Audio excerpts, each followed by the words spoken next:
Students यहाँ पर sir को अपना गुरु मान लीजिए, है ना, बिल्कुल सर के रास्तों पे चलिए और सीखिए, जितना ज्यादा हो सके प्रैक्टिस करिए और इम्प्रूव करने की कोशिश करिए। पर सर यहाँ पर मेरा एक पर्सनल क्वेश्चन है आपसे, ठीक है? आप ना बार बार बोल रहे थे कि आपको जब फ्री टाइम मिले तो इसको देख लो, फ्री टाइम मिले तो इसको देख लो। ये फ्री टाइम होता क्या है और मिलता कब है? आज तक ये ये चीज समझ में नहीं आई, क्योंकि जब फ्री टाइम मिलता है तो फेसबुक होता है, व्हाट्सएप होता है और इधर उधर घूमना होता है। आपके हिसाब से फ्री टाइम है क्या और कैसे निकाला जाता है, ये बताइए। हाँ, इसमें मैं एग्जांपल अपना जॉब का टाइम का दूंगा। जब मैं जॉब में था, जब मैं 2020 का प्रिपरेशन कर रहा था जॉब के साथ, तो उसमें क्या होता है, जॉब में आप रहते हो, आप बिजी रहते हो, नो डाउट, बट ये रहता है कि आप कहीं ना कहीं 5 या 10 मिनट आपको फ्री मिल ही जाता है, जहाँ पे आप कहीं गॉसिप में आप इसको वेस्ट कर दोगे। तो वहाँ पे ये था कि मैं से कहीं अगर मुझे लगता था कि मेरा वर्कलोड थोड़ा कम है, मेरे को काम थोड़ा कम है, तो उस टाइम में मैं अपना ये क्विजेस वगैरह या फिर शॉर्ट नोट्स वगैरह रिवाइज कर लेता था। एक्चुअली मैं शिफ्ट जॉब में था, तो मेरी मॉर्निंग शिफ्ट होती थी, इवनिंग शिफ्ट होती थी, नाइट शिफ्ट होती थी। तो शिफ्ट जॉब में थोड़ा ये रहता था, टाइम भी मिल जाता था शिफ्ट के बाद, क्योंकि जॉब के बाद मैं खाली प्रिपरेशन नहीं करता था, सेकंड चीज कुछ भी नहीं किया हूँ मैं during the course of preparation. मतलब कि जब मैं जॉब में था, क्योंकि मेरा टारगेट यही था कि मैं जॉब करना है, जॉब के बाद रूम पे आ जाना है और पढ़ाई करनी है खाली। तो सेकंड चीज मैं कुछ भी नहीं किया हूँ उसमें कि कहीं टाइम वेस्ट किया हूँ मैं। तो जब जॉब आवर्स में हूँ, तो अगर आपको कहीं भी 5 या 10 मिनट, आधा घंटा कहीं भी आपका वर्कलोड थोड़ा आपको लग रहा है कम है, उतना ज्यादा काम नहीं है, क्योंकि बीइंग तो उसमें आप पढ़ सकते हो। अगर आपको लगता है पढ़ सकते हो, तो आप फोन पे तो पढ़ ही सकते हो। स्पेसिफिकली आप बुक्स ले जाके तो आप नहीं पढ़ सकते ऑफिस में, बट फोन पे तो आप स्क्रॉल कर ही सकते हो शॉर्ट नोट्स को। तो वही चीज है। या फिर क्विज, फोन पे आप क्विजेस दे सकते हो। तो जहाँ फेसबुक पे अपना टाइम इन्वेस्ट कर रहे हो या फिर व्हाट्सएप में इन्वेस्ट कर रहे हो, उस जगह आप इस पर डाल सकते हो। तो वो आपकी प्रायोरिटीज है कि आपको सेट करनी है कि मेरे को अपना टाइम फेसबुक में देना है, फिर व्हाट्सएप में देना है, या फिर मैं ये सब क्विज सॉल्व कर लूँ या फिर शॉर्ट नोट्स रिवाइज कर लूँ। तो वो आपको डिसाइड करना है कि आपको क्या करना है क्या नहीं करना है, क्योंकि टाइम तो उतना ही लिमिटेड है। सबको यही रहता है कि मेरे पास टाइम कम है, टाइम कम है, बट ऐसा होता नहीं है। आपको टाइम कैच करना पड़ता है, कहीं ना कहीं से निकालना पड़ता है टाइम अपना। अगर आपको लगता है कि आपको प्रिपरेशन करनी है, तो आप एक्सक्यूजेस नहीं दे सकते कि मेरे पास टाइम नहीं है, मेरे पास टाइम नहीं है, क्योंकि टाइम किसी के पास नहीं है। आपको टाइम कहीं ना कहीं से निकालना ही पड़ेगा। तो ये चीज़ था कि मैं मुझे कहीं भी टाइम मिलता था। जैसे नाइट शिफ्ट में भी था, नाइट शिफ्ट में क्या था कि नाइट शिफ्ट में आप काफ़ी ज़्यादा मतलब उतना वर्कलोड नहीं रहता है, बहुत लाइट हम्म। लोड रहता है। तो उसमें आप स्पेसिफिकली आप क्वेश्चन प्रैक्टिस भी कर सकते हो। मतलब बुक्स ले जाके पढ़ भी सकते हो थोड़ा बहुत अगर आपको लगता है। तो वही चीज़ थी, मैं नाइट शिफ्ट में वर्क भी कर लेता था अपना, और अगर सेल्फ प्रिपरेशन कुछ करनी होती थी, तो कुछ न्यूमेरिकल प्रैक्टिस करनी होती थी, कहीं प्रीवियस ईयर लगाना है या कोई टेस्ट अटेम्प्ट करना है, तो मैं वहाँ कर लेता था। तो इस तरीके से मैंने मैनेज किया अपने टाइम को, कि मैं जो रिवीजन वाला पोर्शन है, मैं सोचता था कि मैं जॉब आवर्स में कर लूँ कैसे ना कैसे करके, और रूम पे आके मैं पूरा टाइम अपना क्वेश्चन प्रैक्टिस पर डिवोट करूँ, क्योंकि एट द एंड आपको एग्जाम में क्वेश्चन ही सॉल्व करना है। जितना ज्यादा आप क्वेश्चन प्रैक्टिस को टाइम देंगे ना, उतना ज्यादा आप अच्छे से एग्जाम में परफॉर्म करेंगे। तो रिवीजन को आपको टाइम देना है, बट आपको इस तरीके से जो इन मेथड्स के थ्रू ही अपने रिवीजन को करना है, जल्दी जल्दी जैसे भी करके, कि जब आप फ्री हो थोड़ा भी आप रिवाइज कर लिए, शॉर्ट नोट्स बनाए हुए तो शॉर्ट नोट्स रिवाइज कर लिए, क्योंकि शॉर्ट नोट्स रिवाइज करने में उतना टाइम लगता नहीं है। और शॉर्ट नोट्स रिवाइज करके फिर आप पूरा टाइम अपना न्यूमेरिकल प्रैक्टिस को डिवोट कर दीजिए। तो ये था कि जॉब आवर्स में थोड़ा बहुत भी जब टाइम मिलता था मेरे को, 5 to 10 मिनट से हाफ एन आवर या 1 आवर, जब भी मुझे लगता था मेरा वर्कलोड थोड़ा कम है, तो मैं ये फेसबुक वगैरह पे जाके जाने के बजाय बजाय मैं सोचता था कि अपना ये शॉर्ट नोट्स या फिर अपना क्विज एक अटेम्प्ट कर लूँ, तो वहाँ मेरा टाइम यूटिलाइज हो जाएगा। इंस्टीट्यूट ऑफ कि मैं रूम पे जाऊँ फिर पूरा बैठ के फिर क्विज को दूंगा या फिर शॉर्ट नोट्स को रिवाइज करूंगा, तो मैं रूम पे टाइम भी मेरा वेस्ट होगा और मेरा न्यूमेरिकल प्रैक्टिस करने का टाइम भी कम हो जाएगा। तो वो चीज़ थी। सर आपके जैसे बनते कैसे हैं? ये जानना बड़ा जरूरी है। आप अपने लाइफ में जितना ज्यादा चेंजेस लेके आए, मतलब वो जो पहले का रजत था, जो हाँ, मतलब सेल्फ स्टडी के लिए उसको पुश करना पड़ता था, चलो बेटा रजत पढ़ाई करो, चलो बेटा रजत पढ़ाई करो, तो वो चीज आपने अपने अंदर लाया कैसे कि नहीं रजत तुमको खुद से करना है, तुमको कोई कुछ नहीं बोलेगा। आप ऑफिस में हैं, आपके दोस्त लोग एंजॉय कर रहे हैं, घूमने जा रहे हैं, गॉसिप्स कर रहे हैं, कुछ भी कर रहे हैं, और आप यहाँ पर मोबाइल खोल के अपना रिवीजन कर रहे हैं। ये जो डेडिकेशन लेवल आप अपने अंदर लेके आए, और आप कॉलेज के टाइम से पढ़ने लगे, कॉलेज जहाँ पर सब लोग एंजॉय करते हैं, और हम लोग तो प्री कोरोना वाले पीरियड के हैं ना, तो उस समय तो कोरोना भी नहीं था। तो आप गेम्स होते हैं, नए लोगों से मिलना रहता है, वो सब छोड़ के आप अपनी पढ़ाई पे ध्यान दे रहे हैं। ये आप बने कैसे, ये हुआ कैसे, मतलब ये गजब कोई लाइटनिंग पड़ी थी तो उसके बाद ले आपके साथ ऐसा हुआ कि आपने अंदर ये चेंज लाया कैसे? क्यों मैं इस चीज को बहुत ज्यादा जानना चाहता हूँ ना, क्योंकि हम यहाँ पर कई स्टूडेंट्स हैं जिनको ये पता ही नहीं है कि ये बदलाव लाया कैसे जाता है। तो आप थोड़ा सा बताइए। हाँ, इस पे मैं ये कहूँगा कि जो पहला पॉइंट है वो ये है कि आपको कोई किसी एग्जाम के लिए मोटिवेट नहीं कर सकता। मतलब अगर किसी आपको अगर गेट लिखना है या फिर इंजीनियरिंग सर्विस में लिखना है, तो कोई भी आपको मोटिवेट नहीं कर सकता, कोई एक्सटर्नल बॉडी आपको मोटिवेट नहीं कर सकती। एक होता है मोटिवेशन, होता है सेकंड जो होती है इंस्पिरेशन। तो जब आप इंस्पायर होते हो तो आप पढ़ाई करते हो। अगर आप पैशनेट हो किसी चीज़ के लिए, तभी जैसे आप कोई किसी पर्टिकुलर हॉबी के लिए पैशनेट होता है, कोई किसी पर्टिकुलर थिंग के लिए पैशनेट होता है, तो आप किसी एग्ज़ाम के लिए पैशनेट हो कि मुझको ये करना ही करना है, तो फिर चाहे कुछ भी होता रहे, फिर आप उस चीज़ को करोगे। जब आप ऐसे जो बहुत लोगों को हॉबीज़ होती है सिंगिंग में या फिर कोई गेम प्ले करने में, तो वो फिर उसमें आवर्स वाला केस नहीं होता है, वो फिर खेलते रहते हैं क्योंकि वो पैशनेट है, क्योंकि उसको उनको वो करने में मज़ा आ रहा है। तो ये चीज़ है कि आपको इंस्पिरेशन होना चाहिए, इंटरनल इंस्पिरेशन होना चाहिए कि मेरे को एग्ज़ाम करना ही करना है, मेरे को इस चीज़ में इंटरेस्ट है, मेरे को इंडिया की जो बेस्ट सर्विसेज़ हैं इंजीनियर्स के लिए, उसमें जाना ही है। तो जब ये चीज़ आपके अंदर होगी, तो फिर आप उस तरीके से एक्ट करोगे। सेकंड चीज़ ये थी कि जब मुझे लगता था कि मेरे आस-पास वाले मतलब ये एन्जॉयमेंट कर रहे हैं या फिर घूमने-फिरने जा रहे हैं, तो वो चीज़ आपको कहीं न कहीं फ़ील आएगी। मतलब आप भी कहीं न कहीं अपना मतलब रिलैक्स करने की मेथड्स ढूँढते ही हो कि मतलब कहीं न कहीं आप कुछ कोई वीडियोज़ देख लिए या फिर कोई वेब सीरीज़ देख ली और कुछ भी कर लिया मतलब थोड़ा बहुत। लेकिन ये नहीं कि फुल टाइम आप उसी को दे रहे हो एन्जॉयमेंट को। प्रिपरेशन के टाइम पे थोड़ा बहुत कर सकते हो, उसमें इश्यू नहीं है, बट आपको सोलरली आपको अपने आप को डिवोट प्रिपरेशन को ही करना है और ये सोच के करना है कि अभी मैं पढ़ रहा हूँ, लेकिन ज़रूरी नहीं कि मैं लाइफ टाइम यही करता रहूँगा, कि आगे काफ़ी पूरी लाइफ डली हुई है मेरे को एन्जॉय करने के लिए। अगर एट द एंड मतलब down the line 5 to 10 years पर मुझको ये नहीं लगना चाहिए कि यार मैं वो चीज़ नहीं कर पाया, इंजीनियरिंग सर्विसेज नहीं कर पाया, इट्स बिकॉज़ जब मेरा आईआईटी क्रैक नहीं हुआ था, तो वो समहाउ मैं अभी भी फ़ील करता हूँ कि यार उस टाइम पे मैं कर सकता था आईआईटी। तो वो चीज़ आपको कहीं न कहीं आपको पिंच करती रहेगी। तो मैं चाहता नहीं था कि जब मैं down the line 5 to 10 years के बाद मेरे को ये फ़ील आए कि यार इंजीनियरिंग सर्विसेज तो कर सकते थे, लेकिन इंजीनियरिंग सर्विसेज नहीं किया, तो वो चीज़ आपको फ़ील आनी नहीं चाहिए। तो उससे बढ़िया है कि आप अभी कर लो ना, तो बाद में एन्जॉयमेंट तो आप बाद में भी कर सकते हो, कोई इश्यू नहीं है। आप बाद में भी घूम सकते हो, अपॉर्च्युनिटीज़ तो बाद में भी है घूमने की, लेकिन आप बाद में पढ़ नहीं सकते हो, किसी एग्ज़ाम के लिए प्रिपरेशन नहीं कर सकते हो। तो अभी ये प्राइम टाइम है, तो इस टाइम में तो आपको अगर प्रिपरेशन करनी है, किसी एग्ज़ाम के लिए एस्पायर करना है, तो वो आप उस तरफ जाओ।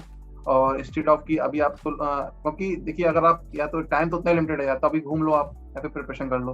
तो आपको चूज़ करना है कि मैं अभी इस टाइम को मैं अपनी पढ़ाई को डिवोट करूँ, कि मैं अभी जाके गॉसिप करूँ या फिर बाहर जाके घूमूँ। तो वो चीज़ है कि टाइम तो उतना लिमिटेड है।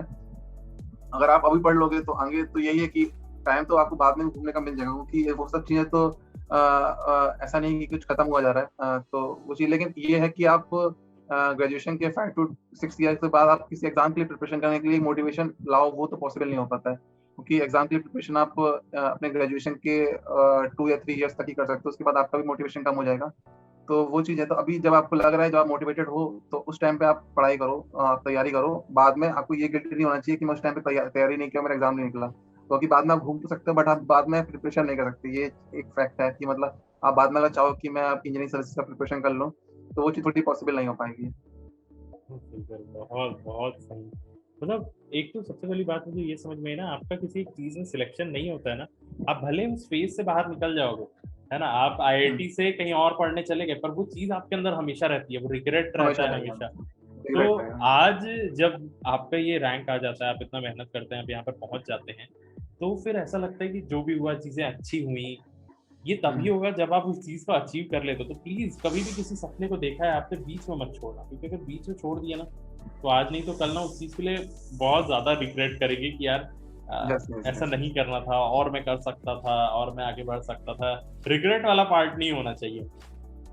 तो ये सारी चीज़ें होती रही। आपको ऐसा कैसे लगा कि आपका प्री भी निकल गया, मेंस भी निकल गया, इंटरव्यू भी निकल गया? मतलब मेंस में आपने ऐसा क्या किया, मैं ये जानना चाहता हूँ। क्योंकि वहाँ पर पूरा सब्जेक्टिव रहता है, आपको सब्जेक्टिव पूरा लिखना रहता है। यहाँ पर आप इतने दिनों से गेट और यूएससी की प्रिपरेशन करते-करते ऑब्जेक्टिव दिमाग हो गया है। हाँ, ऑब्जेक्टिव देना बिल्कुल। है, 1 लाइन का आंसर देना है, 1 लाइन का भी क्या बोल रहा हूँ मैं, 1 वर्ड का आंसर देना है आपको, है ना? हाँ, कुछ नंबर्स ही हाँ, लिखने हैं। तो हाँ। आप पहले से जानते थे कि मेंस का कैसे लिखना है? आपको ये सिखाया किसने? कैसे कि आप एक बार में मेंस में भी इतने अच्छे मार्क्स ले आए?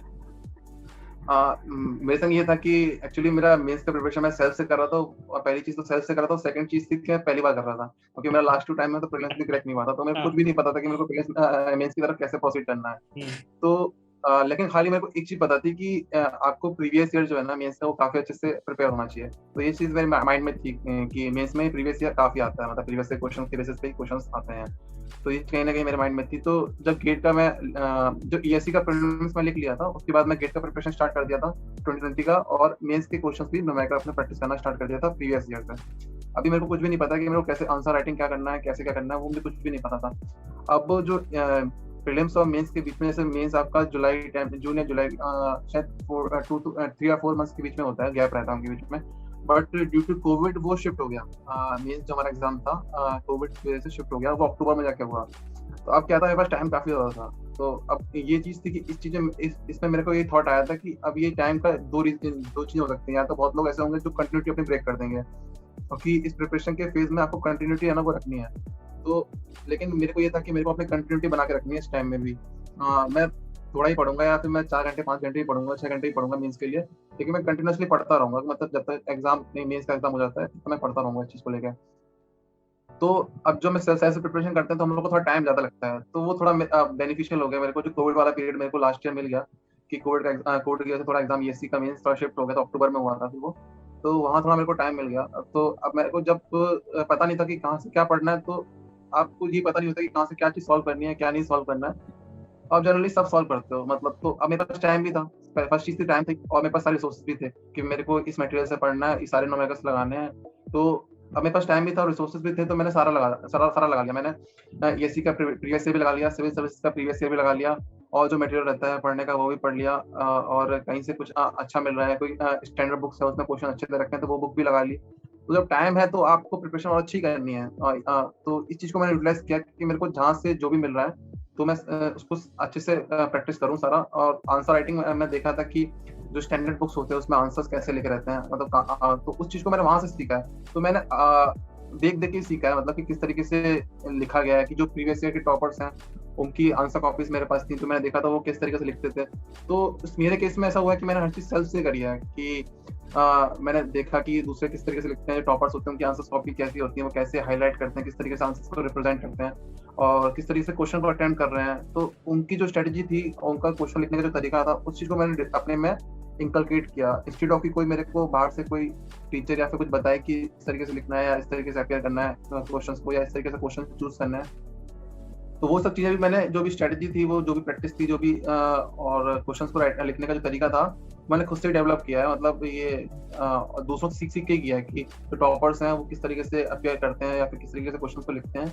तो वहां से उनकी कॉपीज मैंने देखी थी, तो वहां से मैं सीखा था कि किस तरीके से लिखना है, किस तरीके से क्या करना है। और प्रैक्टिस तो मैंने हर जगह से की थी कि ईएससी का जो प्रीवियस ईयर था और सिविल सर्विस का जो प्रीवियस ईयर था, और इन एडिशन टू दैट कोई अगर स्टैंडर्ड बुक्स हैं उसमें अच्छे क्वेश्चन दे रखे हैं, तो उसको भी मैंने सारा सॉल्व किया था। तो उस टाइम को जो ये 6 to 8 मंथ्स थे जो मेरा प्रीलिम्स और मेंस के बीच में मेरे को मिले थे, इसको मैंने प्रॉपर्ली यूटिलाइज किया था, इंस्टेड ऑफ कि मैं अपनी कंटिन्यूटी को ब्रेक कर दूं और कुछ और करने लगूं, और वो चीज मैंने नहीं करी थी। तो सर वही है, आपके अंदर ना फोकस बहुत है, आपने इस चीज को मेंटेन करके रखा कि मैं फोकस्ड रहूंगा जब तक मेरा नहीं निकल जाता है। और नेक्स्ट क्वेश्चन मेरे मन में अभी सर निकला, पेपर हो जाने के बाद आपने एंजॉयमेंट किया कि नहीं, मतलब वो वाली चीज गई ना कि आपने कि नेक्स्ट टाइम भी आ चुका है, ऐसा कुछ है कि आप थोड़े एंजॉयमेंट वाले मोमेंट्स आप एंजॉय करते हैं, कुछ और डिफरेंट चीजों को एक्सप्लोर कर रहे हैं? हाँ, अभी तो एक्चुअली मैं जब रिजल्ट आया तो उसके बाद कोविड का सेकंड वेव आ गया, तो उसके बाद से तो टाइम बिल्कुल मिला नहीं, हम लोग का बाहर जाने का बिल्कुल टाइम मिला नहीं है। बट अभी हाँ, जैसे सिचुएशन अच्छी हो रही है तो फिर मैं सोच रहा हूँ कि जो बाकी कहीं घूमने वगैरह का कुछ है या फिर दोस्तों संग कहीं जाने का है, तो वैसे तो है। बट अभी है कि मैं लोगों से काफी ज्यादा इंटरेक्ट करता हूँ, घूमने वगैरह आपस में ही। लखनऊ में अगर मैं हूँ तो मैं काफी लोगों से इंटरेक्ट करता रहता हूँ, तो वो चीज है। तो समाओ मैं अपने आप को एंगेज रखता हूँ इन सब चीजों में। तो अभी बाहर जाने का तो पॉसिबल नहीं हो पा रहा है, बट जैसे भी होगा तो उसके बाद तो फिर मैं थोड़ा इसमें भी जाऊंगा, मतलब कि थोड़ा बहुत अपने आप को टाइम देने के लिए, कितनी प्रेशर कर लिया उसके बाद थोड़ा बहुत एंजॉयमेंट वाला जो करना है। बिल्कुल सर, बिल्कुल। तो आप हम लोग बिल्कुल आखिरी में आ रहे हैं सर। लास्ट में मुझे ये जानना है, आप इंटरव्यू पे गए, ठीक है, क्या क्या सवाल आपसे पूछे गए? कि आपको डर नहीं लगा, क्योंकि आपका ये एक इंटरव्यू था वो भी यूपीएससी का, हर चीज ऐसे स्मूथ चल रही थी, क्या क्या हुआ था उस दिन? क्या आपको ये नहीं पूछा गया कि इतने साल कहाँ थे, क्या कर रहे थे, 3 साल कैसे लग गए, ये क्या हो रहा था? तो आप मतलब वो इंटरव्यू वाले टिप्स हम लोगों को दीजिए। एक्चुअली मेरा इंटरव्यू था 10th ऑफ मार्च को था इंटरव्यू। तो एज बिकॉज की इंटरव्यू मेरा पहला इंटरव्यू था, यूपीएससी का इंटरव्यू था वो भी। तो आपको कहीं ना कहीं डर तो रहता है कि वो लोग कहाँ से पढ़ेंगे और कहाँ से पूछेंगे, सॉरी, और क्या पूछेंगे, आपके फैमिली बैकग्राउंड से पूछेंगे या फिर पर्सनल डिटेल्स पूछेंगे या फिर आप जहाँ पे जॉब कर रहे हो वहाँ से पूछेंगे। तो आपको पता नहीं होता वो कहाँ से क्या पूछेंगे। तो मेरे संग ये केस है कि अगर मेरे को कुछ पता नहीं है कि मेरे को कहाँ से पूछा जाएगा, तो मैं सब पढ़ लेता हूँ कि मतलब मैं फैमिली डिटेल्स भी अच्छे से पढ़ लिया, पूरा पर्सनल प्रोफाइल भी अच्छे से पढ़ लिया। तो मैं प्रिपरेशन इंटरव्यू की भी काफी थोरली किया था। जो मेरा डेफ था उसको मैं काफी अच्छे से प्रिपेयर किया था कि मतलब आपको कोई भी ऐसा पॉइंट नहीं छोड़ना है जहाँ पे वो आपसे क्वेश्चन पुट अप करें, बोल ना पाए। तो आपको अपनी प्रिपरेशन ऐसी रखनी। तो वही है कि मैंने सारे एंड्स को टच किया था कि जनवरी के बाद जब मेरा मेंस हो गया था, उसके बाद टाइम जब जब मेंस का रिजल्ट आ गया था, उसके बाद से मैंने पूरा टाइम अपना इंटरव्यू को दिया था। तो इंटरव्यू मेरा जो हुआ था वो 10th मार्च को था, और मेरा टोटली टेक्निकल बेसिस पे चला था। उन्होंने ये नहीं पूछा था कि आप 2 साल से मतलब 2018 में पास आउट हुए हो और 2020 में आपको अभी ईएससी लिख रहे हो, क्योंकि एज बिकॉज ज़्यादा टाइम हुआ नहीं था, जस्ट 1 ईयर गैप था मेरा 2018 और 2020 के बीच में। तो उतना उन्होंने उस पर वो फोकस नहीं किया। उन्होंने मेनली मेरा जॉब रोल पूछा था, और अभी मैं कहाँ से बिलोंग करता हूँ वो सब पूछा था। और सिर्फ उसके बाद पूरा जो मेरा इंटरव्यू था वो टेक्निकली चला था, जो मेरा टेक्निकल सब्जेक्ट्स उस पर चला था, जो पावर सिस्टम है या फिर कंट्रोल सिस्टम है, माइक्रो प्रोसेसर है और मशीन्स है, इन सब पे चला था, मेरा टोटली टेक्निकल चला था। तो नॉन टेक्निकल जो क्वेश्चन होते हैं, जो जनरल डेव बेस्ड क्वेश्चन होते हैं, वो मेरे से कम ही पूछे गए थे। 2 महीने उनको प्रिपेयर किया था अपने प्रिपरेशन टाइम में, क्योंकि मुझे पता नहीं था कि वो कहाँ से पूछेंगे, क्या पूछेंगे। तो जो मैंने जो अपने सीनियर्स थे जिनका क्रैक हो चुका था, उनसे गाइडेंस लिया था कि कैसे कैसे प्रिपेयर करना है इसको, डेफ को कैसे प्रिपेयर करना है। तो उस तरीके से मैं प्रोसीड किया था इंटरव्यू के लिए। और टेक्निकल तो मैं अपना स्ट्रॉन्ग होल्ड रख के चल ही रहा था, क्योंकि अगर मुझे ऐसा था कि टेक्निकल का क्वेश्चन उन्होंने पूछा और मैं नहीं बता पाया तो वहाँ थोड़ा मेरा स्कोर कम हो सकता है। बट नॉन टेक्निकल में अगर एक बार को नहीं बता पाओ तो उतना वो नहीं होता है, माइंड नहीं करते वो। लेकिन अगर टेक्निकल जो क्वेश्चन है, बेसिक टेक्निकल क्वेश्चन है, वो नहीं बता पाओ तो फिर थोड़ा दिक्कत हो जाती है, यहाँ पे आपका स्कोर थोड़ा कम होता है। तो वो चीज़ है कि टेक्निकल आपको स्ट्रॉन्ग होल्ड रखना है। बाकी आपको डेफ को अच्छे से प्रिपेयर करना है। आप ट्राई करो कि आप 1-2 मॉक इंटरव्यू भी अपेयर कर लो, इससे आपको जो एक तो होता है ना कि वहाँ का क्या माहौल रहेगा, आपको उससे आप फैमिलियर हो जाते हो कि एक ईएससी इंटरव्यू, यूपीएससी का इंटरव्यू किस तरीके से हो सकता है, उससे भी फैमिलियर हो सकता है। तो आप, मैं ये भी सजेस्ट करूंगा कि आप mock interview 2-3 interview main ESC interview से पहले दे लीजिए, ताकि आप उस सिचुएशन से थोड़ा फैमिलियर हो जाएंगे। तो इस तरीके से आपको प्रिपेयर करना है पूरा इंटरव्यू के लिए। बाकी इतना ही करना होता है इंटरव्यू के लिए, ज़्यादा तो नहीं, वो पूछते भी नहीं है अपना। अच्छा, मतलब वही है, आप अगर अपने टेक्निकल में साउंड है ना, बहुत अच्छी पॉइंट कहा आपने कि ना किस चीज को ज्यादा इंपॉर्टेंस दिया जाए, कि अगर आपका टेक्निकल गलत हुआ तब तो आपका सिलेक्शन बहुत ही नीचे हो जाता है। भले नॉन टेक में है तो हाँ ठीक है, हो जाता है, थोड़ा ऊपर नीचे वाला चल जाता है उसमें। ये बहुत अच्छी बात कही आपने, मतलब फाइनली सब कुछ बहुत अच्छा हुआ। सर, हम लोग अपने इस इंटरव्यू के एंड पे हैं। मैं बस आपसे ना लास्टली एक चीज जानना चाहता हूँ कि आपको क्या लगता है कि आपके लाइफ में वो ऐसी कौन सी चीज है, वो ऐसा क्या मोटिवेशन रहा है जो आपको हमेशा बोलता रहा कि नहीं रजत आगे बढ़ना है करके? वो ऐसा कोई मोटिवेशनल लाइन होगा आपके लाइफ में, कोई लोग होंगे, कोई घटना होगी जिसके वजह से ऐसा लगा कि नहीं आप इस पोजीशन पे पहुंच सके ये सब करते हुए? मतलब बताना है यहाँ पे स्टूडेंट्स को कि what is the reason behind Rajat Dikshit all India rank 10।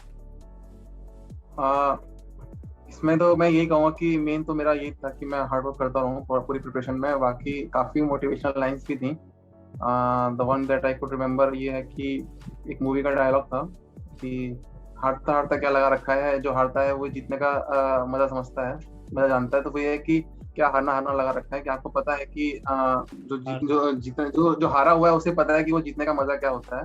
तो वो चीज़ आपको रखना है कि आप भले अभी हार रहे हो, लेकिन एक टाइम आएगा कि आप जरूर, आपका अच्छा होगा, आपका सक्सेसफुल हो गया आप। तो वही है कि pain is temporary, glorious forever.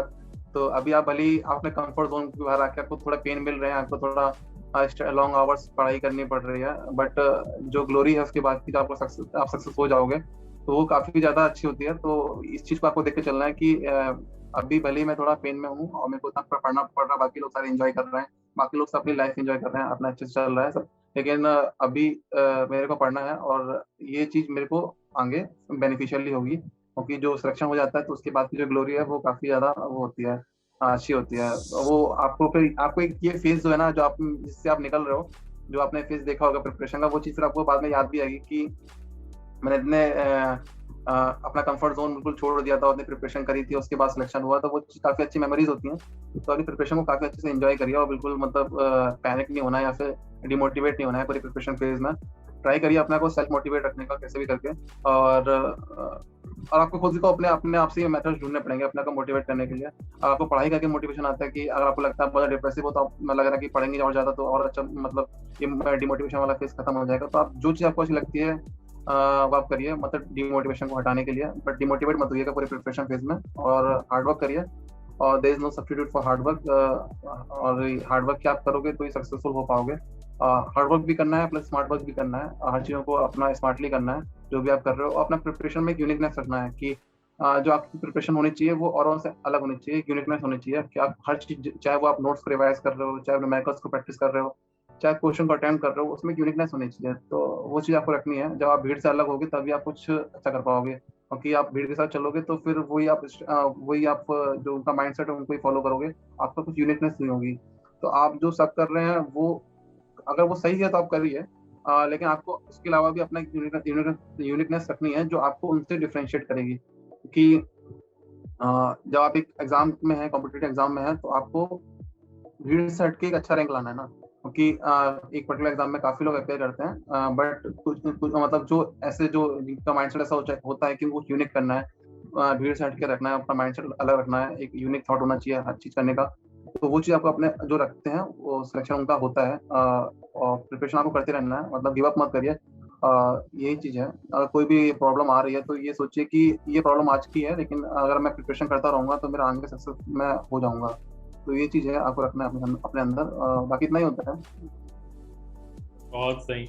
इतने सारे अच्छे अच्छे गोल्डन वर्ड्स के लिए बहुत बहुत धन्यवाद सर। अब आपने इतना इतना इम्पोर्टेंट टाइम निकाला, मुझे बहुत पर्सनली बहुत अच्छा लगा आपसे बात करके, इतनी सारी चीजें जानने के लिए मिली, और मेरे भी नॉलेज में बहुत ज्यादा वृद्धि होती रहती है आप लोगों से बात करते हुए कि टॉपर्स कैसे सोचते हैं, उनका क्या मेंटालिटी चलता है। तो थैंक यू सो मच अपना इतना वैल्यूबल टाइम देने के लिए। स्टूडेंट्स, अगर वीडियो पसंद आया हो लाइक जरूर करिएगा, अपने दोस्तों के साथ शेयर जरूर करिएगा। हम ऐसे ही इंटरव्यूज आपके लिए और भी लाते रहते हैं, तो चैनल को जरूर सब्सक्राइब कर लीजिए। अब मिलेंगे हम लोग अपने नेक्स्ट सेशन में, तब तक के लिए bye bye, thank you, have a nice day, thank you so much sir.